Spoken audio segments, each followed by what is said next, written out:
Waalaikumsalam warahmatullahi wabarakatuh. Apa kabar hari ini?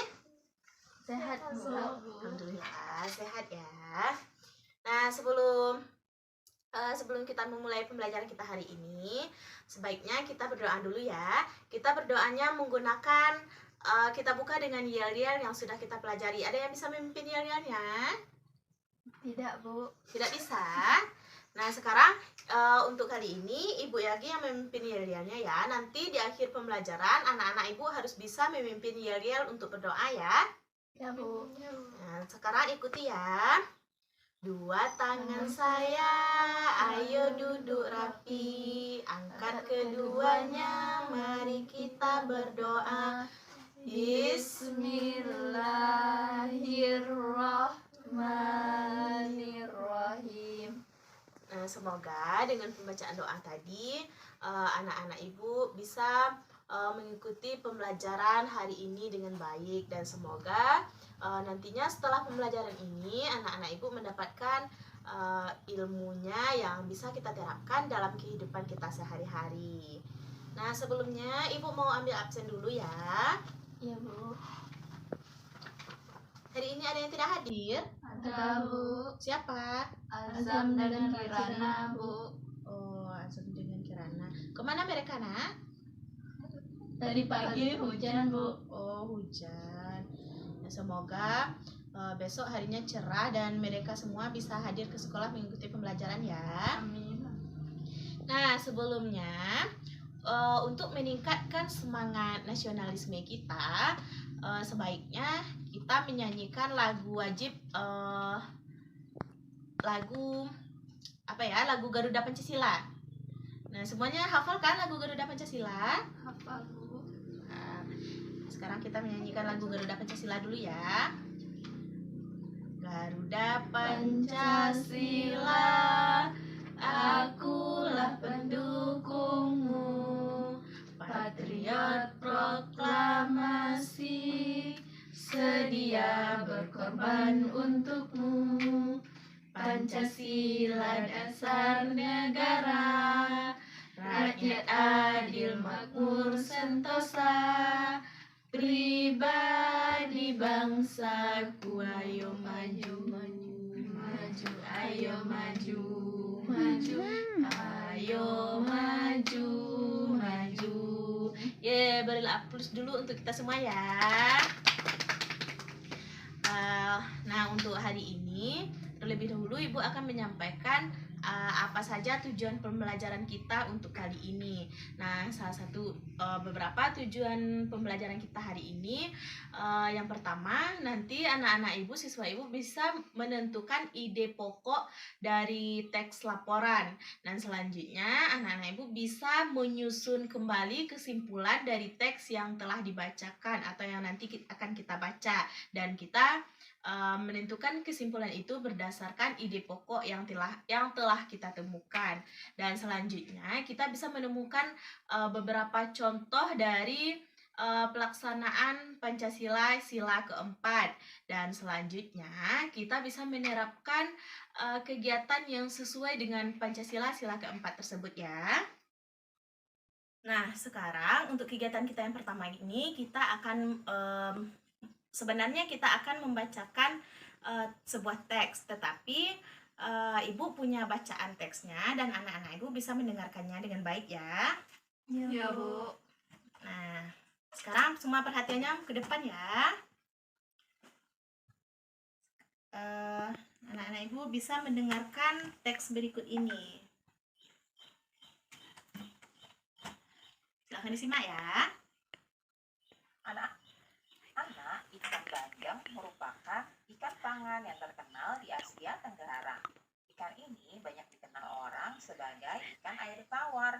Habitat asli ikan bandeng sebenarnya di laut, tetapi ikan ini dapat hidup di air tawar maupun di air payau. Ikan bandeng asap merupakan salah satu oleh-oleh yang dapat ditemui di Sidoarjo, Jawa Timur. Banyak orang menyukai produk jenis ikan ini. Edo membawa oleh-oleh ikan bandeng asap dari Sidoarjo. Asia membawa satu ikan ke sekolah untuk dibagikan kepada temannya saat makan siang. Potongan ikan hanya cukup untuk 6 orang. Saat makan siang tiba, selain sahabatnya, 3 orang temannya yang lain ikut bergabung. Semuanya ada sekitar 9 orang mengelilingi meja kantin. Edo jadi bingung. Nah, setelah teks ini dibacakan, selanjutnya anak-anak ibu tentunya akan bisa menjawab pertanyaan yang akan ibu ajukan. Siapa dari anak-anak ibu yang bisa menjawab pertanyaan ini? Langsung angkat tangan ya. Ya, Bu. Nah, untuk pertanyaan pertama, apa yang harus dilakukan Edo ketika 3 teman lainnya datang? Saya, Bu, Nah, apa jawabannya? mengajak semua temannya untuk makan bersama. Ya, pintar. Beri aplaus dulu untuk teman kita ya. Untuk pertanyaan kedua, bersiap-siap ya. Iya, Bu. Apa yang harus dilakukan ketiga teman Edo saat tahu bahwa jumlah potongan ikan itu tidak cukup untuk semua orang? Saya, Bu, Apa jawabannya, nak? mereka harus rela berbagi dengan temannya lain agar semua dapat menikmatinya. Nah, jawabannya benar sekali. Nah, selanjutnya untuk pertanyaan yang ketiga. Apa ya untuk pertanyaan ketiga? Nah, untuk pertanyaan ketiga, apa yang sebaiknya dilakukan oleh Edo, Dayu, Beni, Udin, Siti, dan Lani agar semuanya mendapat bagian ikan yang sama? Saya, Bu, Apa jawabannya, nak? sebaiknya mereka bermusyawarah untuk menentukan bagaimana caranya agar semua mendapat bagian ikan yang sama. Nah, pintar sekali semua anak ibu. Beri aplaus untuk kita semua dulu ya. Nah, tadi kan sudah disampaikan oleh anak ibu ada kita melakukan Edo, Lani dan teman-temannya harus bermusyawarah untuk menentukan bagaimana caranya agar semua temannya mendapat bagian ikan yang sama. Nah, sekarang musyawarah itu termasuk ke dalam Pancasila sila keberapa? Sila keempat, Bu. Ya, pintar, sila keempat. Nah, sekarang coba anak-anak ibu cari contoh dari penerapan sila keempat tersebut di lingkungan sekolah kita. Coba, Saya, Bu, apa contohnya, nak? diskusi saat belajar kelompok. Ya, diskusi saat belajar kelompok. Nah, diskusi tersebut merupakan salah satu contoh bentuk musyawarah di kelas ya. Selanjutnya apa? Pemilihan ketua kelas, Bu. Nah, benar sekali, pemilihan ketua kelas bisa dilakukan dengan musyawarah. Nah, contoh yang lain apa? Ada? Pembagian regu piket. Nah, untuk pembagian regu piket, kita juga bisa melakukannya secara bermusyawarah dengan teman kelas dan dengan guru kelas kita ya. Ibu punya teks lagi untuk anak ibu. Anak-anak ibu bisa menentukan ide pokok dari teks berikut yang akan dibacakan. Nah, teksnya tidak panjang-panjang, cuma 2 paragraf saja. Nah, anak ibu bisa menentukan ide pokok paragraf pertama dan apa ide pokok paragraf kedua yang nantinya akan ditulis dalam diagram yang akan ibu berikan. Semuanya fokus mendengarkan ya. Ya, Bu. Teks yang berjudul bunglon. Paragraf pertama. Bunglon adalah hewan reptil sejenis kadal kecil yang biasa hidup di pohon. Tampilannya mirip seperti hewan purba. Bunglon jantan biasanya memiliki mandu, sirip, dan gelampir leher. Paragraf kedua. Bunglon memiliki kemampuan untuk mengubah warna kulitnya. Bunglon tidak bisa berubah kulit ke semua warna, hanya ke warna-warna tertentu saja. Nah, sekarang semuanya sudah menyimak dari teks yang sudah dibacakan ya. Sudah, Bu. Nah, sekarang coba anak-anak ibu diskusikan apa saja ide pokok dari paragraf pertama dan apa saja ide pokok dari paragraf kedua. Semuanya silahkan mulai diskusinya ya. Kemudian nanti hasil diskusinya akan anak-anak ibu sampaikan. Anak ibu sudah selesai diskusinya? Sudah, Bu. Nah, sudah. Sekarang siapa yang bisa menyampaikan apa ide pokok dari paragraf pertama? Saya, Bu. Apa? Bunglon adalah hewan kecil yang hidup di pohon. Ya, hewan kecil hidup di pohon. Untuk paragraf keduanya apa? Bunglon bisa merubah warna kulit. Ya, bunglon bisa merubah warna kulit. Nah, sekarang ada yang bisa menyimpulkan apa dari ide pokok yang sudah kita tentukan tadi, yang sudah anak-anak ibu baca. Ada yang menentukan, ada yang bisa menyimpulkan apa isi dari teks itu berdasarkan ide pokok yang sudah ditentukan. Bunglon adalah reptil, hewan kecil yang hidup di pohon dan bisa mengubah warna kulit. Ye, pintar anak ibu. Semuanya beri aplaus untuk teman kita dulu ya, nak. Pintar sekali. Nah, sekarang untuk tugas dari yang sudah kita bahas di awal tadi, kita akan mereview kembali pembelajaran kita dalam bentuk tugas. Ibu akan memberikan tugas kepada anak ibu. Sebentar ya. Nah, sekarang coba perhatikan gambar-gambar yang nah, gambar ini pernah terjadi di lingkungan kita ya, yang tentunya terjadi di lingkungan kita ya. Nah, ini gambar yang di atas ini merupakan salah satu contoh bentuk dari penerapan Pancasila. Sila keberapa? Keempat, Kenapa sila keempat? bermusyawarah. Nah, benar sekali. Nah, di bagian gambar yang bagian pertama ini salah satu bentuk penerapan Pancasila sila keempat, yaitunya bermusyawarah. Nah, mereka ini bermusyawarah untuk melakukan pemilihan ketua RT. Nah, selanjutnya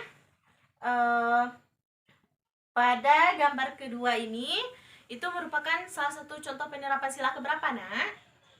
Keempat, Bu. Nah, keempat. Kenapa keempat? Karena bermusyawarah untuk memilih ketua kelas. Nah, pintar sekali. Beri aplaus untuk kita semua dulu ya.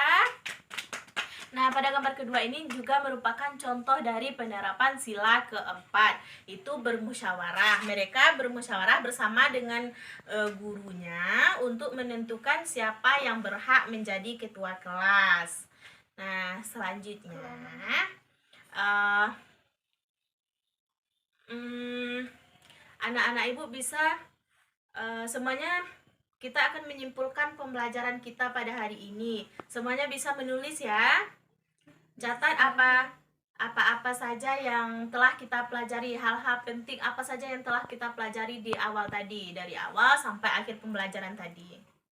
Semuanya bisa ditulis, dan kalau ada yang ragu bisa ditanyakan kembali kepada ibu ya. Sudah selesai mencatat? Sudah, Bu. Sudah. Nah, ibu harap apa yang sudah kita pelajari hari ini nantinya bisa anak-anak ibu amalkan dalam kehidupan sehari-hari ya. Nah, untuk menutup pembelajaran kita hari ini, sebaiknya kita menyanyikan salah satu lagu daerah kita untuk meningkatkan rasa persatuan kita. Lagu dari daerah kita yang bisa untuk meningkatkan rasa persatuan kita itu ada lagu Kampuang Nan Jawa di Mato. Anak-anak ibu hafal? Hafal, Bu. Semuanya kita nyanyikan ya lagu tersebut. 1, 2, 3.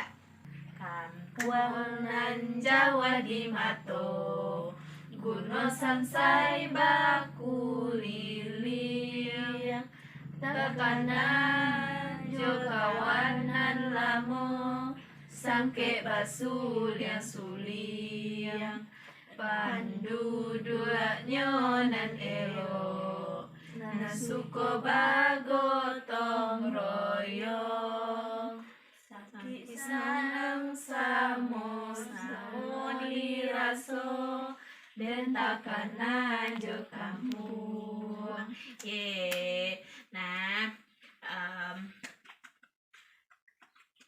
sekarang untuk materi pembelajaran kita hari ini sudah selesai. Ibu minta maaf kalau dalam proses pembelajaran tadi ibu ada salah kata atau ibu ada salah. Ibu mohon maaf ya. Semuanya ikhlas memaafkan ibu? Ikhlas, Bu. Alhamdulillah. Selanjutnya, nah berikutnya kita akan menutup pembelajaran kita seperti biasa, itu dengan doa. Dan sebelum berdoa kita pimpin dengan yel-yel. Semuanya sudah siap? Sudah, Bu. Ya, sekarang dipimpin yel-yelnya ya, nak. Dua tangan saya, ayo duduk rapi. Angkat keduanya, mari kita berdoa. Alhamdulillahirobbilalamin. Nah, karena pembelajaran kita telah selesai dan telah kita tutup, anak-anak ibu sekarang bisa istirahat ya. Ya, Permisi Bu. dulu ya.